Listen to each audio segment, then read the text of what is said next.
Magluto po tayo ng Chinese pork, belly hot pot. Ito po yung easy version.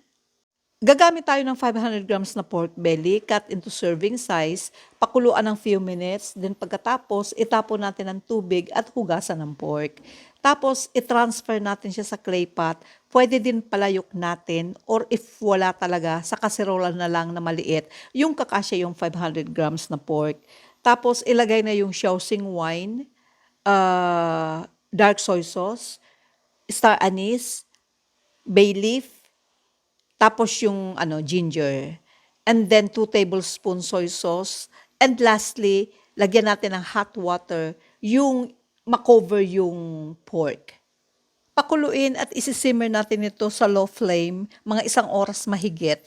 Takpan. During the process, stir the meat around few times para iwas sunog ang ilalim ng karne. After 30 minutes, alisin na ang mga nilagay nating aromatics, tapos continue simmer for few minutes. Pag konti na lang ang sabaw, ilagay na ang asukal, pakuluin ulit. Pero bago kumonti ang sauce, ilagay na natin ang petsay, takpan. After few seconds, alisin ang petsay and set aside. Lagyan ng cornstarch na may tubig, mix, and sprinkle with green onions. O, ano pang inaantay nyo? Kainan na! Tara!